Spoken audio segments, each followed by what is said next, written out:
Dicen que un imperio no cae cuando pierde una batalla, sino cuando su rey empieza a desconfiar de su propia sombra. Entre todas las figuras que alimentaron el miedo del mundo antiguo, ninguna produjo un eco tan profundo como Jerjes, el rey de reyes, aquel que volvió de Grecia con una derrota que no supo nombrar. Y fue precisamente en ese vacío, en ese silencio, que ocupa el lugar donde antes vivía la gloria, donde nacieron las historias más oscuras que lo rodearon. Los persas nunca dejaron registros que confirmaran tales rumores, pero los griegos, maestros en convertir enemistades en mitos, construyeron una imagen de Jerjes que sobrevivió más que cualquier escultura tallada en Persépolis. Esta historia pertenece a ese territorio incierto. No es un documento, no es un archivo, no es una verdad comprobable. Es un eco, un susurro que atravesó siglos. Un murmullo repetido por esclavos fugitivos, comerciantes que juraban haber visto demasiado y cronistas que transformaron derrotas en advertencias. Y en el centro de esos rumores aparece siempre la misma figura. Jerjes caminando por los corredores prohibidos de su palacio, rodeado de mujeres que no hablaban y de hijas que, según algunos, se convirtieron en testigos involuntarias del desmoronamiento moral de su padre. Los relatos dicen que cuando regresó de Grecia, ya no era el hombre que había partido. Había dejado en el mar a demasiados soldados, demasiados barcos, demasiadas esperanzas. Algunos describían su mirada como una grieta abierta, incapaz de enfocarse en nada que no fuera la humillación. Fue entonces cuando comenzaron a surgir historias sobre noches interminables en las que el monarca buscaba consuelo en las salas ocultas del palacio, lugares a los que solo entraban mujeres destinadas a complacer o a callar. No se sabe qué ocurrió allí. Ningún testigo sobrevivió para contarlo sin temor, pero la idea de que Jerjes necesitaba reafirmar su poder usando los cuerpos de quienes no podían resistirse se volvió una de las versiones más repetidas en las ciudades sometidas. En una variante más oscura aún, sus propias hijas se vieron atrapadas en ese torbellino, no necesariamente como víctimas directas, sino como piezas simbólicas dentro de una leyenda que afirmaba que el rey sacrificó la pureza de su linaje femenino para sostener un poder que se desmoronaba. Nadie sabe si estos rumores nacieron de la propaganda griega o del miedo genuino que inspiraba el palacio persa, pero lo cierto es que la historia sobrevivió porque reflejaba algo universal. Cuando un gobernante pierde la guerra interior que lucha contra sí mismo, el palacio entero tiembla. Si estas sombras antiguas te resultan tan inquietantes como a quienes las contaron por primera vez, suscríbete y sigue escuchando este relato, porque apenas estamos entrando en la zona donde la historia y el miedo comienzan a confundirse. Dicen que cuando Jerjes regresó a Persépolis, lo hizo de noche. Ningún documento lo confirma, pero es así como empieza la mayoría de los relatos que hablan de este periodo oscuro. La noche lo envolvía como si fuera un manto obligado, como si el sol, acostumbrado a recibirlo como un soberano invencible, hubiese decidido esconderse para no presenciar su caída. El silencio del séquito que lo acompañaba fue interpretado por algunos como un gesto de respeto y por otros como un intento desesperado de ocultar algo que no debía ser visto. Lo cierto es que aquella entrada silenciosa marcó el inicio de los rumores que se expandieron como humo en las ciudades del imperio. El palacio, construido para glorificar la magnificencia de su familia, lo recibió con columnas que parecían observarlo con juicio. Y Jerjes, según los relatos, no podía soportar esa mirada. Algunos dicen que su primera orden al llegar fue reforzar los guardias en las zonas internas del harén, no por proteger a las mujeres, sino por protegerse de ellas. Otros afirmaban que el monarca comenzó a visitar lugares del palacio donde ni siquiera los altos nobles se atrevían a entrar. No eran salones de banquetes ni cámaras reales, eran corredores estrechos, húmedos, oscuros, conocidos solo por un puñado de sirvientes que nunca hablaban de su trabajo. De esos corredores nació la leyenda que sostiene que Jerjes perdió la cordura. No fue un evento puntual, sino una descomposición gradual. Cada noche, al parecer, desaparecía del palacio principal para esconderse en aquellas salas donde no había tronos ni símbolos de poder, solo sombras extendidas por lámparas mal encendidas. Allí, según los rumores, convocaba mujeres del harén no para buscarlas como amante, sino para ver si aún podía despertar algún tipo de obediencia. La derrota lo había quebrado en un lugar que nadie podía reparar y buscaba fragmentos de control donde no se lo podía cuestionar. Los griegos llevaron estas historias a un extremo casi teatral.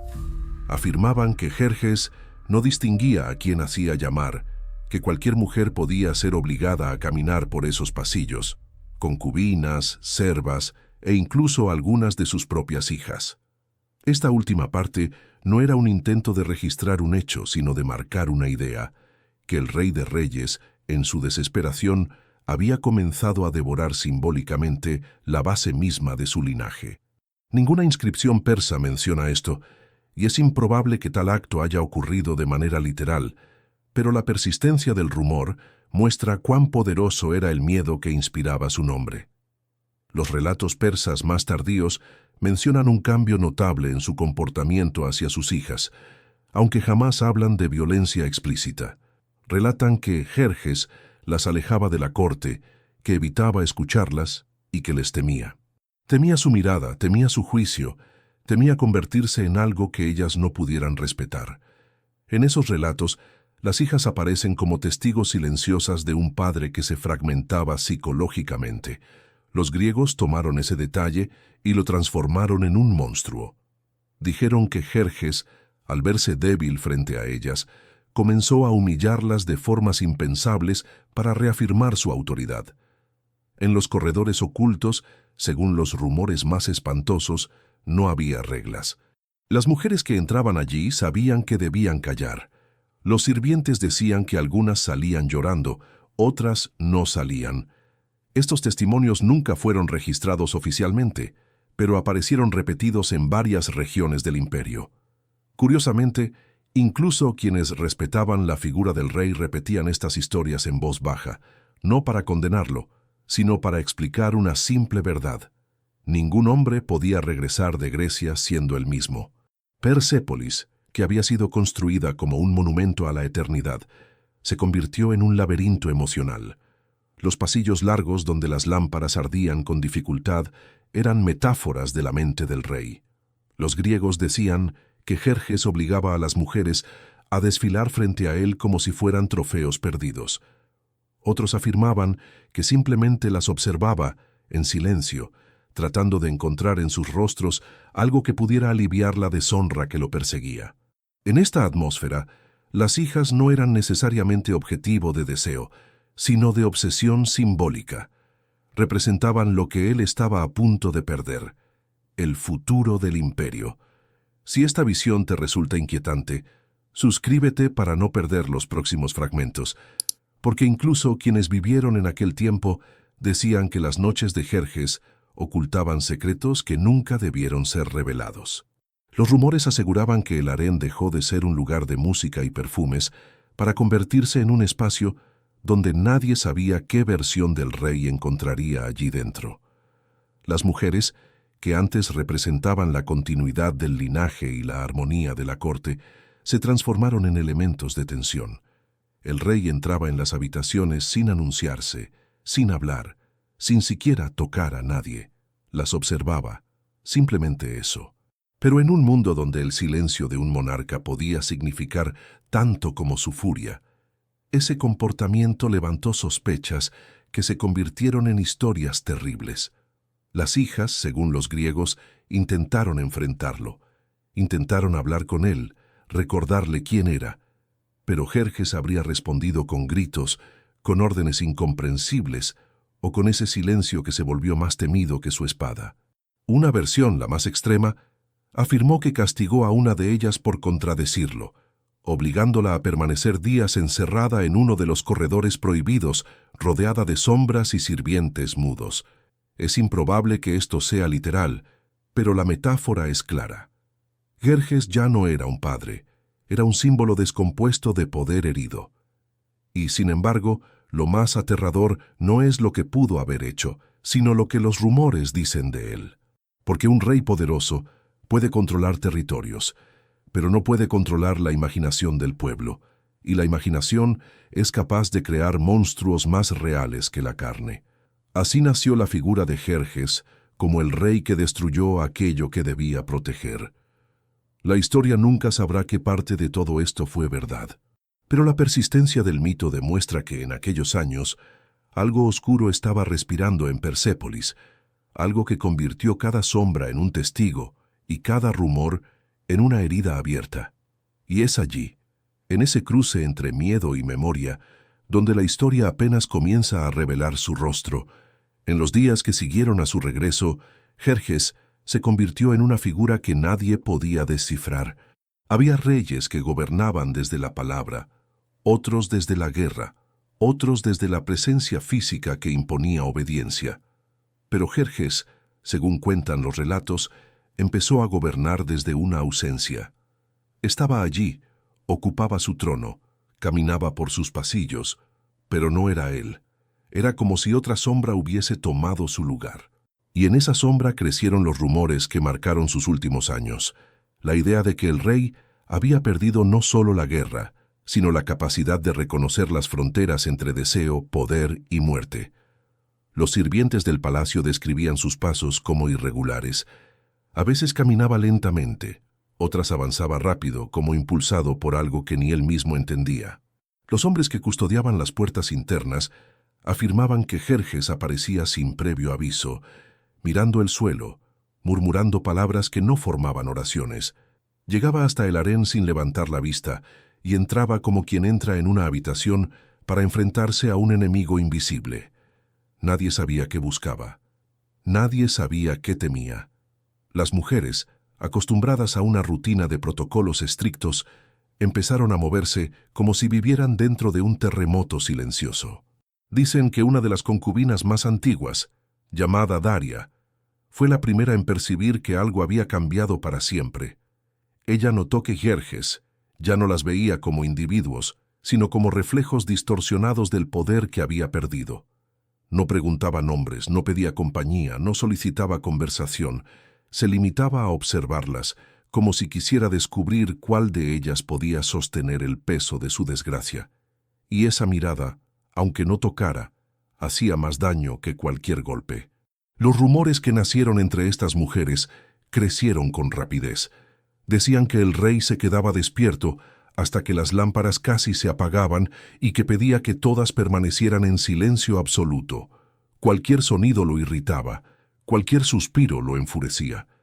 A veces ordenaba que se arrodillaran frente a él, no para adorarlo, sino para comprobar si alguna todavía tenía el valor de levantar los ojos. Y cuando alguna lo hacía, él no reaccionaba. La indiferencia era su castigo. La indiferencia, el arma más cruel que un rey podía poseer, porque decía sin palabras que las vidas de esas mujeres valían tanto como el polvo del palacio. Los griegos transformaron esos relatos en algo aún más siniestro. Afirmaban que Jerjes había comenzado a confundir a las concubinas con sus hijas, o a las hijas con las concubinas, como si todas fueran piezas intercambiables dentro de su obsesión. En estas versiones, él hacía llamar a sus hijas para que presenciaran cómo castigaba a las demás mujeres por motivos que nadie entendía. Era una forma de demostrar que el poder del rey no tenía límites, ni siquiera frente a su propia sangre. Algunos cronistas helénicos incluso insinuaron que obligaba a sus hijas a presenciar escenas diseñadas para quebrar cualquier sentido de moralidad. No hay pruebas de esto, pero el rumor sobrevivió porque cumplía con su función: convertir a Jerjes en un monstruo. En la parte más oculta del palacio, aquellas que conocían los pasadizos secretos decían que los pasos de Jerjes resonaban con un ritmo extraño. Caminaba en círculos, volviendo siempre a un mismo punto, como si buscara una salida que no existía. Había algo en la oscuridad que lo llamaba, algo que solo él podía ver. Las mujeres decían que cuando aparecía desde esos pasillos prohibidos, su rostro parecía más joven, pero sus ojos más viejos, como si hubiera dejado partes de su alma en cada sombra que atravesaba. Se contaba que una noche, durante una tormenta de arena que amenazaba con apagar las lámparas de todo Persépolis, Jerjes ordenó que ninguna mujer abandonara el harén. Los guardias cerraron las puertas y él se quedó allí dentro. caminando entre ellas como un pastor que vigila un rebaño que ya no le pertenece. En los relatos más oscuros, aquella noche fue el inicio de un episodio terrible. Dicen que una de sus hijas, posiblemente Amastris, intentó detenerlo cuando vio que el rey estaba a punto de imponer un castigo injustificado a una joven concubina. Los griegos cuentan que Jerjes la miró con un odio tan profundo que parecía no reconocerla. Y en un acto impulsivo, la empujó contra una columna dejándola inconsciente. Ese sería el primer acto de una espiral que, según los rumores, lo llevaría a abandonar cualquier frontera moral. Los persas nunca corroboraron este incidente. Pero lo inquietante es que incluso dentro del imperio algunos mencionaban aquella noche como un punto de quiebre. Desde entonces, dicen, Jerjes dejó de hablar con sus hijas durante semanas. Las evitaba en los pasillos. Ellas también lo evitaban a él. Se convirtió en un extraño dentro de su propia familia. En los días siguientes, las concubinas notaron algo aún más escalofriante. Jerjes había comenzado a visitarlas individualmente. No para consumirlas como un soberano con derecho a todo, sino para probar hasta dónde llegaba su obediencia. Les hacía preguntas que no tenían respuesta. Les pedía que repitieran gestos sin sentido, que permanecieran de pie durante horas, que lloraran sin dejar que una sola lágrima cayera del rostro. Esa última orden era la más temida. Una lágrima era castigo. La ausencia de lágrimas era castigo. No había forma de satisfacerlo. Lo más extraño surgió semanas después. Las hijas, que habían vuelto a aparecer en la corte, parecían caminar con una tristeza que nadie podía ignorar. En algunas versiones, ellas eran obligadas a participar de rituales silenciosos donde se ponían al frente del harén, con las manos unidas, mientras las concubinas se arrodillaban detrás de ellas. No se sabe qué significado tenía esto para Jerjes. Algunos creían que estaba castigando a las mujeres por su derrota, otros que estaba castigándose a sí mismo mediante ellas, y los griegos, claro, afirmaron que esto era prueba de que el rey había cruzado un límite que ningún padre debía cruzar. A partir de este punto, la figura de Jerjes se volvió doble. Para unos era un hombre roto, para otros un monstruo. Los rumores se mezclaban con la política, la propaganda con la verdad, el miedo con la imaginación. No había forma de separar los límites. Los sirvientes del palacio decían que él pasaba horas mirando un tapiz que representaba a sus antepasados luchando. Lo miraba hasta que sus ojos se volvían rojos. Nadie sabía si estaba tratando de recordar quién era o de olvidar quién había sido. Las mujeres comenzaron a temer no solo su presencia, sino también su ausencia. Porque cuando Jerjes no estaba, los guardias actuaban como si él pudiera aparecer en cualquier momento. La tensión era insoportable. Una concubina dijo alguna vez que el silencio del palacio era más cruel que los gritos del rey, y quizá tenía razón. A veces, el miedo no necesita palabras. Los rumores más extremos decían que el rey veía a las mujeres como sombras que debían obedecerlo para mantenerlo a salvo de sí mismo. Otros afirmaban que había perdido completamente la noción del parentesco y que veía a sus hijas como extensiones del harén, no como familia. Esto último es probablemente propaganda, pero muestra lo profundo que había calado el miedo en la región. Si estas historias te estremecen y quieres conocer lo que siguió, suscríbete, porque las sombras que se levantarán en los próximos episodios son aún más densas que las que has escuchado hasta ahora.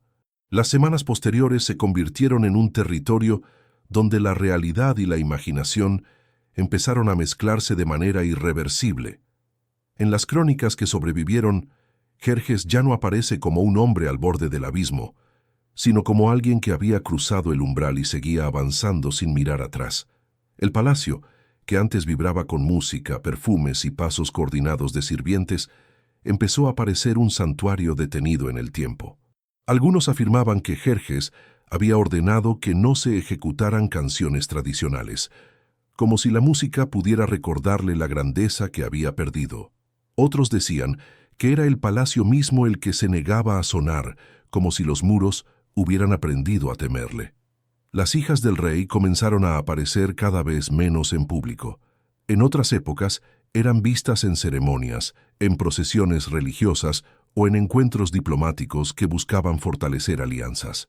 Pero ahora nadie sabía dónde estaban ni qué hacían. Los rumores afirmaban que Jerjes las mantenía en habitaciones especiales, no como prisioneras declaradas, sino como símbolos confinados de un linaje que ya no podía controlar. Los griegos decían que él las vigilaba, que les imponía reglas contradictorias, que las sometía a silencios prolongados. Los persas más cercanos al poder hablaban de algo distinto. Afirmaban que Jerjes las alejaba por miedo a dañarlas, como si supiera que la oscuridad que lo devoraba podía extenderse hacia ellas. Amastriz, la hija que en los rumores más oscuros había sido empujada contra una columna, se convirtió en el personaje más mencionado en las historias. Algunos relatos cuentan que dejó de hablar por días, quizás semanas. Otros dicen que desarrolló una serenidad inquietante, como si hubiera entendido que la única forma de sobrevivir era desaparecer emocionalmente frente a su padre. Lo cierto es que las mujeres del harén decían ver su sombra pasar por las galerías, silenciosa, siempre con la cabeza baja, como si llevara sobre los hombros la tristeza de todo el palacio. El silencio que cada paso suyo dejaba atrás era más elocuente que cualquier palabra. La situación en el harén empeoró cuando Jerjes decidió reorganizar los aposentos. Nadie entendió cuál era el criterio. Mujeres que llevaban años en estancias cómodas fueron trasladadas a habitaciones pequeñas, oscuras y sin ventilación. Otras, recién llegadas, fueron ubicadas cerca de las cámaras internas del rey. Las concubinas empezaron a preguntarse si aquello era un castigo, un experimento o simplemente un reflejo del caos interno del monarca. Para muchas, fue una señal inequívoca de que Jerjes había perdido el control de sus impulsos y estaba creando un orden basado únicamente en su confusión. Fue entonces cuando comenzó a circular una historia particularmente perturbadora. Decían que Jerjes había organizado una noche de observación, un evento en el que obligó a todas las mujeres del harén a alinearse frente a él mientras encendía una única lámpara en el centro de la sala. No dijo nada. No hizo un gesto. Solo caminó lentamente frente a ellas, deteniéndose en algunas, observando sus rostros, sus manos, sus lágrimas contenidas. Algunos afirmaban que sus hijas estaban presentes, obligadas a observar lo mismo. Otros decían que Jerjes no permitía que ninguna de ellas se acercara ya a esa parte del palacio. La verdad, como siempre, se perdió entre versiones contradictorias. Los sirvientes afirmaban que esa noche fue el punto en el que los rumores adquirieron un tono casi ritual. Se decía que Jerjes tocaba los muros, como si buscara un mensaje escondido en la piedra. Algunos que había empezado a hablar solo, otros que ordenaba a las mujeres repetir frases sin sentido. La figura del rey, que antes era símbolo de firmeza y grandeza, parecía ahora un espectro que caminaba sin rumbo. Y como en todo imperio que comienza a temblar, la población empezó a llenar los vacíos con historias. Una de las más inquietantes surgió de un soldado que supuestamente había custodiado una de las entradas laterales del harén. Afirmaba que una noche escuchó a una de las hijas del rey llorar. No un llanto de terror, sino uno de frustración, como si estuviera viendo cómo su padre se convertía en algo irreconocible. El soldado, según el rumor, fue castigado por contar esto, pero su historia se esparció con rapidez, pues confirmaba lo que muchos temían, que la familia real ya no podía ocultar la descomposición del rey.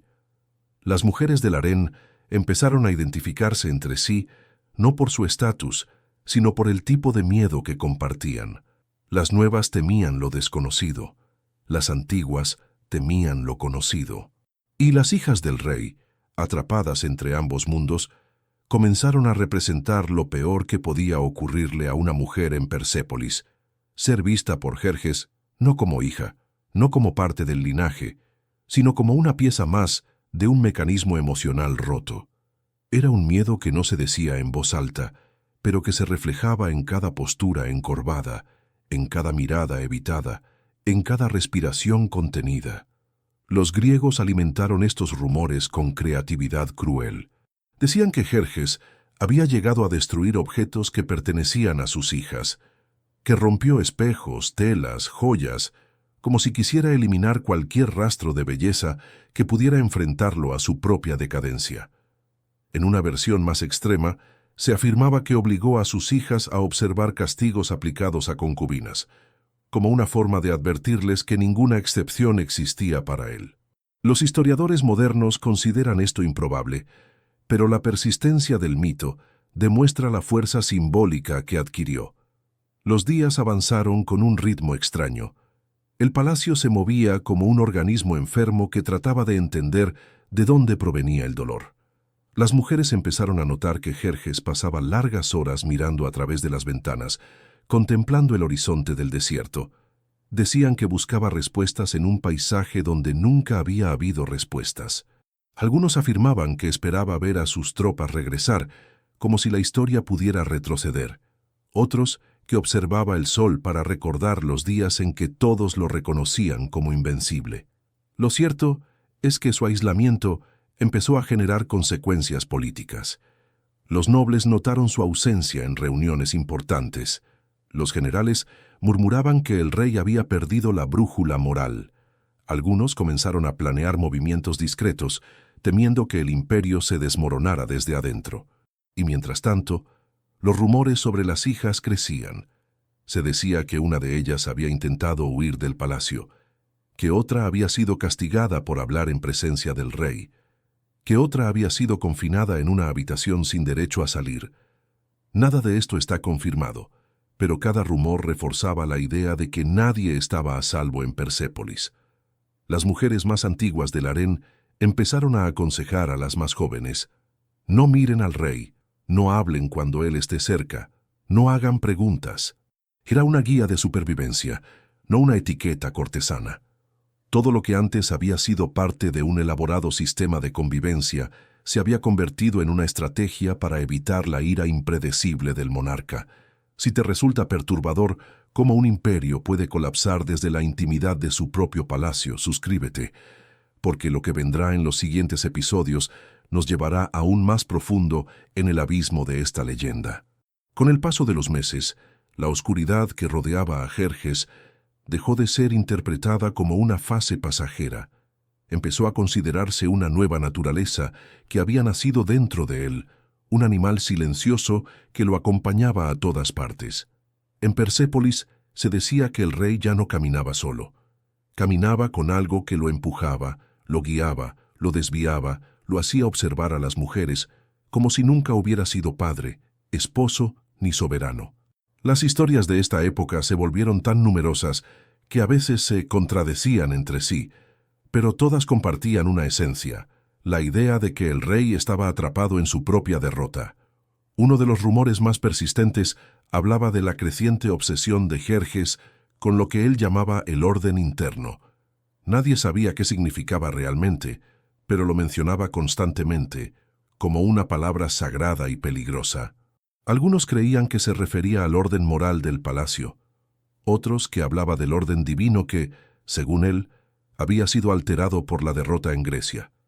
Los más atrevidos decían que era una forma de justificar cualquier acto que cometiera dentro de los muros del harén. Esta obsesión lo llevó, según los relatos, a imponer nuevas reglas sobre las mujeres. No podían hablar entre sí después del atardecer, no podían vestir colores vivos, no podían mirar hacia la puerta principal del harén cuando el rey entraba. Las hijas, aunque ocupaban un lugar diferente en la jerarquía, tampoco quedaron exentas. En algunas versiones, Jerjes exigía que se mantuvieran alejadas del ala oriental, donde él pasaba la mayor parte del tiempo. En otras, las forzaba a estar presentes en momentos específicos, como si necesitara confirmar que su linaje todavía existía y, al mismo tiempo, demostrar que él era quien decidía su destino. Una vez, según los griegos, reunió a todas las mujeres en el salón de columnas, una sala inmensa donde las sombras parecían duplicarse. Apagó todas las lámparas excepto una, colocada justo detrás de él. Su figura se proyectó enorme, grotesca, contra las paredes. Ordenó que nadie hablara. Caminó despacio entre las mujeres, deteniéndose en algunos rostros, como si buscara rastros de traición donde solo había miedo. Las hijas observaban desde un rincón, con la espalda erguida y la mirada invisible. No se sabe si estaban allí por orden o por obligación silenciosa, pero su presencia alimentó los relatos más oscuros. Los sirvientes decían que aquel día Jerjes parecía dividido en dos, el hombre y su sombra, el rey que había sido y el rey que quedaba. Y lo más inquietante es que, según ellos, parecía hablar más con su sombra que con las mujeres. A veces murmuraba palabras en un idioma que nadie reconocía, quizá balbuceos, quizá rezos, quizá el eco de ideas que solo existían en su mente deteriorada. A partir de ese episodio, los rumores sobre sus hijas crecieron con velocidad. Se decía que Amastris intentó convencerlo de que abandonara el harén por unos días, que se retirara a los jardines sagrados para calmar su espíritu, pero el rey habría respondido con un grito tan fuerte que el eco resonó en toda la sala. El silencio que siguió fue tan profundo que algunas mujeres creyeron haber perdido la audición por unos instantes. En otra versión, menos dramática pero igualmente sombría, Jerjes simplemente la ignoró, continuando su paseo como si sus hijas fueran parte de la decoración del palacio. Los nobles, por su parte, empezaron a discutir en secreto la posibilidad de intervenir. Temían que el rey, en su estado emocional, tomara decisiones políticas que pusieran en riesgo al imperio. Algunos sugerían que debía ser apartado temporalmente del poder, pero nadie sabía cómo acercarse al tema sin provocar una catástrofe. Se decía que Jerjes tenía oídos en todas partes y que cualquier intento de cuestionarlo sería castigado no solo con la muerte, sino con la destrucción de la familia del traidor. Mientras tanto, en el harén, la tensión alcanzó niveles insoportables. Algunas mujeres se desmayaban al escuchar los pasos del rey. Otras fingían enfermedades para evitar ser llamadas por él. Las hijas, encerradas en un silencio que parecía más un escudo que una sumisión, trataban de mantener cierta dignidad, pero incluso ellas, acostumbradas a los privilegios de la realeza, empezaron a sentir que su papel se desdibujaba. Ya no eran princesas, eran testigos de un desastre que no podían detener. Uno de los relatos más inquietantes de este periodo habla de una noche en la que Jerjes pidió que todas las mujeres se reunieran, pero esta vez no en el salón principal, sino en un corredor estrecho, mal iluminado. El lugar no estaba destinado para ceremonias ni reuniones. Era un pasadizo secundario que conectaba el harén con una sala antigua, casi olvidada. Según los rumores, Jerjes quería ver cómo reaccionaban cuando estaban confinadas en un espacio pequeño. No se sabe con certeza qué ocurrió allí, pero algunos afirmaban que las mujeres salieron temblando, incapaces de articular una frase. Las hijas no estuvieron presentes, aunque los rumores decían que Jerjes las buscó después, llamándolas por nombres que no coincidían con los suyos. En medio de esta confusión creciente, algo cambió, un evento que marcaría el mito para siempre. Los griegos lo describen como la noche más oscura del rey, los persas como el momento en que la sombra se volvió más grande que el hombre. Y los comerciantes que transmitieron la historia siglos después lo contaban con un tono casi supersticioso, como si mencionarlo pudiera invocar algo peligroso. Se decía que Jerjes, en un ataque de desesperación, convocó a sus hijas a una de las cámaras internas del palacio. No era un salón amplio, sino una habitación donde guardaba objetos de su familia, telas antiguas, perfumes, vajillas ceremoniales, coronas heredadas de sus antepasados. Allí, según los relatos, se quedó solo con ellas durante horas. Nadie sabe lo que ocurrió. Nadie escuchó gritos, ni llantos, ni discusiones. Solo se sabe que cuando salió, su rostro tenía una expresión que los sirvientes jamás habían visto. Algunos lo interpretaron como tristeza profunda, otros como furia, otros como una calma artificial que precede a la locura completa. Las hijas no salieron de la habitación hasta el día siguiente, y cuando lo hicieron, sus rostros no revelaron nada. No lloraban, no temblaban, no hablaban. Simplemente caminaban como si su alma hubiera sido sustituida por una máscara de silencio. A partir de ese día, la relación entre ellas y el rey cambió para siempre. Ya no intentaban razonar con él. Ya no trataban de detenerlo. Se limitaron a seguir un protocolo invisible, uno que nadie había escrito, pero que todas entendían. La supervivencia dependía de no despertar las sombras que acompañaban al monarca. Si la caída de un imperio puede comenzar en la mente de su rey, suscríbete para escuchar lo que viene, porque lo siguiente mostrará cómo incluso la sangre real puede convertirse en un reflejo distorsionado del poder. Después de aquella noche en la Cámara de los Objetos Ancestrales, Persépolis empezó a comportarse como un cuerpo enfermo que lucha por mantener el control de su respiración. El silencio se volvió más pesado, casi físico, como si cada columna del palacio cargara un secreto imposible de revelar. Y Jerjes, lejos de hallar calma en ese silencio, pareció hundirse más profundamente en él. Las versiones de esta época describen un rey que pasaba horas sentado sin moverse, como si estuviera suspendido entre dos realidades, la que gobernaba y la que lo devoraba desde dentro. Las hijas, ahora más presentes en los rumores, se convirtieron en figuras casi míticas dentro del relato. No aparecían en ceremonias ni acompañaban a su padre en actos oficiales, pero eran vistas ocasionalmente caminando por las galerías, siempre juntas, siempre con movimientos lentos y coordinados. Se decía que evitaban cualquier lugar donde Jerjes hubiera pasado la noche anterior, como si la sombra del rey quedara adherida a los muros y pudiera alcanzarlas incluso en su ausencia. Su transformación alimentó historias aún más inquietantes. Algunos afirmaban que el rey las había sometido a una especie de disciplina silenciosa, un ritual sin palabras en el que la obediencia no se enseñaba, sino que se absorbía. En los relatos griegos, los más extremos, esta disciplina se transformó en castigo. Se decía que Jerjes obligaba a sus hijas a permanecer de pie durante horas, sin moverse, mientras él hablaba en voz baja con los objetos del palacio, como si buscara la presencia de espíritus antiguos que pudieran aconsejarlo. Otros rumores afirmaban que, en ciertos momentos, él las llamaba por nombres que no eran los suyos, nombres de diosas, de antepasadas, incluso de concubinas. Nadie sabe si esto fue verdad o si surgió de la imaginación de quienes querían convertir al rey en un símbolo de decadencia moral. Pero la fuerza del mito creció porque reflejaba un temor universal, el miedo a un padre que ya no reconoce a sus propios hijos. Mientras tanto, en el harén, el ambiente se volvió insoportable. Las mujeres comenzaron a evitar mirarse entre ellas, como si cada rostro pudiera delatar emociones prohibidas.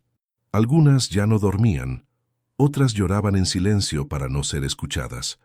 Las más jóvenes, recién llegadas al palacio, creían que aquel era el funcionamiento natural del mundo real, mientras que las más antiguas sabían que todo aquello era una distorsión monstruosa del orden original. La presencia de las hijas empeoraba la tensión. Cada vez que aparecían, el harén entero contenía la respiración, pues su presencia significaba que Jerjes podría llegar en cualquier momento, y nadie sabía cómo reaccionaría. Los rumores que surgieron entonces son difíciles de separar en versiones distintas, porque todos parecen provenir de la misma raíz emocional. Decían que Jerjes había empezado a ver un patrón en los comportamientos de las mujeres, que creía que algunas de ellas, incluso sus hijas, formaban parte de una conspiración silenciosa para debilitar su espíritu. No había evidencia de esto, ni acción política que justificara tal paranoia, pero el miedo del rey ya no se basaba en hechos, sino en interpretaciones delirantes de gestos cotidianos. Una mirada desviada, una respiración profunda, un paso mal sincronizado. Cualquier detalle podía convertirse en señal de traición. Una noche, según los rumores más consistentes, Jerjes decidió someter a las mujeres a una prueba inesperada. Ordenó que todas se reunieran en una sala secundaria, donde una fogata ceremonial todavía ardía desde hacía horas. Las mujeres llegaron en silencio absoluto. Las hijas llegaron después caminando con paso lento, como si supieran que aquello marcaría un punto irreversible. El rey entró sin anunciarse. Caminó entre ellas, observando cada rostro. En los relatos griegos, aquella noche fue descrita como un escenario de humillación y miedo. Según ellos, Jerjes obligó a las mujeres a acercarse al fuego y contemplar sus reflejos distorsionados en la llama, buscando en la deformación de sus rostros respuestas que solo existían en su mente. Pero la versión persa más moderada decía otra cosa. Afirmaba que el rey estaba tratando de purificar espiritualmente el palacio, convencido de que la derrota en Grecia había despertado fuerzas negativas que solo podían neutralizarse mediante un ritual colectivo. En esa lectura, sus hijas estarían allí como símbolo del linaje que debía protegerse. Sin embargo, incluso esa versión admitía que la escena fue inquietante, que las mujeres lloraron, que las hijas guardaron silencio absoluto, que Jerjes parecía tan ajeno a ellas que algunos sirvientes tuvieron miedo de que las confundiera con sombras. La tensión alcanzó su punto máximo cuando Jerjes pidió que apagaran el fuego. Todo quedó oscuro por unos segundos, excepto por las lámparas de aceite que apenas iluminaban las paredes. Fue entonces cuando, según los relatos más repetidos, el rey comenzó a hablar. Nadie recuerda sus palabras con precisión, porque cada versión las reconstruye de manera diferente. Pero todas coinciden en un detalle. El tono de su voz parecía provenir de un lugar donde la razón ya no existía.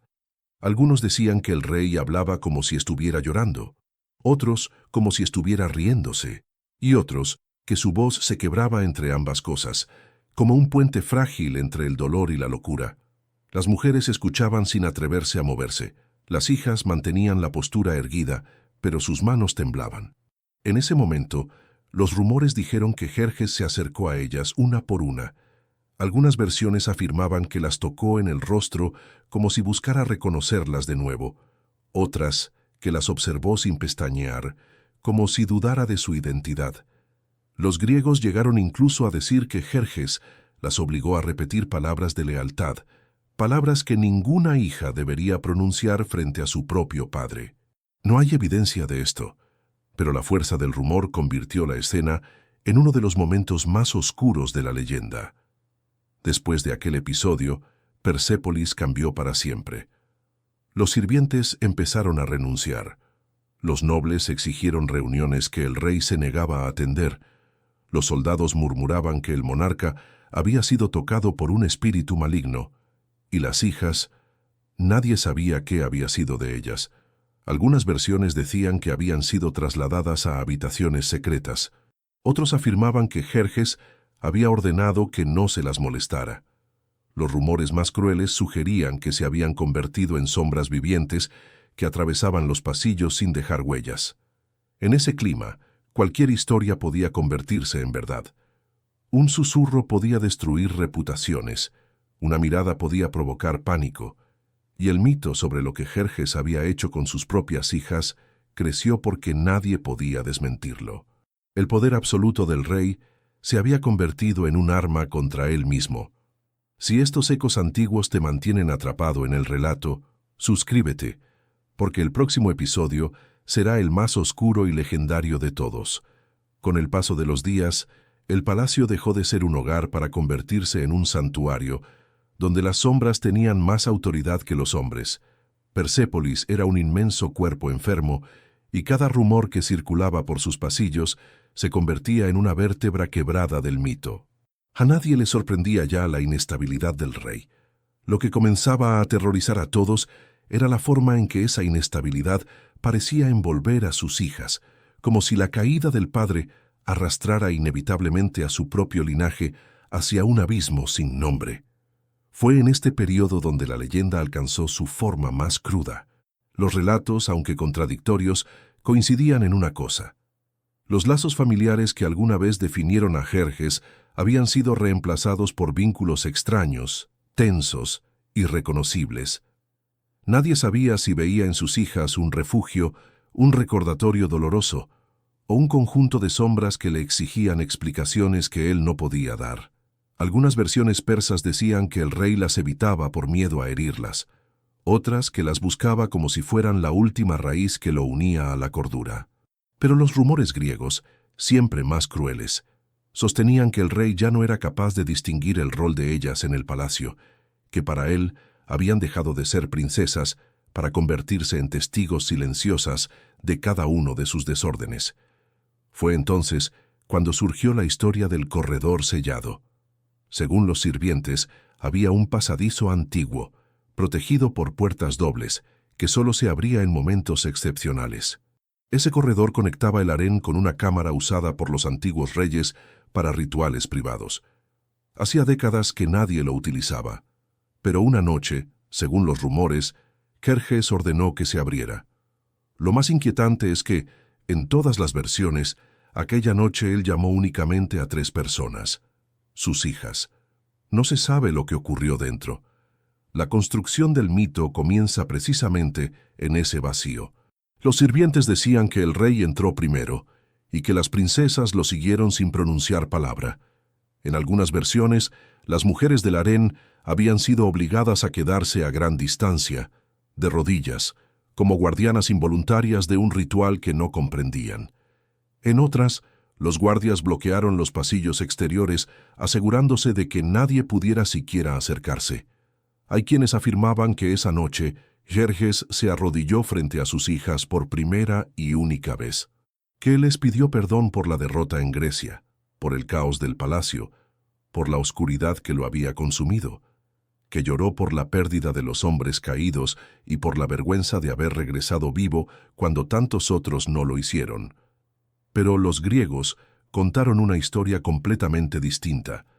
Decían que Jerjes entró en esa cámara decidido a imponerles un juramento perverso, uno que ninguna hija debería pronunciar. Esta versión, repetida en los teatros helénicos durante generaciones, afirmaba que el rey, en su locura, obligó a sus hijas a confirmar su lealtad absoluta, incluso por encima de la moral. Es casi seguro que esto último fue exageración propagandística, pero su existencia revela algo más profundo. Los pueblos necesitaban creer que el rey había tocado el límite de lo imposible. Un gobernante tan grande solo podía caer de forma monstruosa, y sus hijas, atrapadas entre la realidad y la leyenda, se convirtieron en el espejo más cruel de esa caída. Lo que sí puede rastrearse en varios testimonios es que la reunión en el corredor sellado duró horas. Algunas mujeres dijeron haber escuchado murmullos. Otras juraban que se sintieron temblar las paredes. Los guardias hablaban de un silencio espeso, casi sobrenatural, que parecía absorber los sonidos del palacio. Y cuando Jerjes salió, según los rumores más unánimes, tenía el rostro de alguien que había atravesado un juicio interno, una especie de purificación oscura, una transformación espiritual que no indicó redención, sino agotamiento. Las hijas salieron después. Ninguna habló, ninguna lloró, ninguna mostró signos de violencia, pero sus miradas habían cambiado. Había en ellas una resignación que muchos interpretaron como aceptación de un destino que no podía ser evitado. Fue en ese estado que la leyenda tomó forma definitiva. El rey había sometido a sus propias hijas no físicamente, no hay registro que confirme algo así, sino emocionalmente, psicológicamente, al exponerlas a una prueba cuyo significado solo él conocía. Los griegos lo exageraron hasta la abominación, los persas lo suavizaron como un ritual de purificación. Pero el pueblo, que vivía entre miedo y superstición, lo convirtió en la historia que sobrevivió, la historia del rey que llevó a sus hijas a la oscuridad para confirmar que la fuerza de su linaje era mayor que la fuerza de su derrota. A partir de aquella noche, Jerjes ya no volvió al harén de la misma manera. Su figura empezó a desvanecerse de los pasillos. Algunos días desaparecía por completo, encerrado en sus aposentos. Otros días caminaba bajo el sol como si la luz lo debilitara. Las mujeres notaban que sus apariciones eran menos frecuentes, pero más intensas. Cuando entraba en una sala, nadie se atrevía a respirar. Cuando se iba, la sensación era la de haber sobrevivido un temblor. Las hijas, sin embargo, se volvieron casi invisibles, no porque el rey las castigara físicamente, sino porque habían sido consumidas por el silencio. Se decía que ya no hablaban entre ellas, que no intervenían en las decisiones del palacio, que caminaban lentamente como figuras sagradas o malditas, dependiendo del punto de vista. Algunos creían que Jerjes las había convertido en guardianas de su locura, Otros, que eran víctimas atrapadas en un papel demasiado pesado para soportarlo. El mito sobre lo que el rey había hecho con ellas creció porque nadie podía ver la verdad detrás de sus miradas vacías.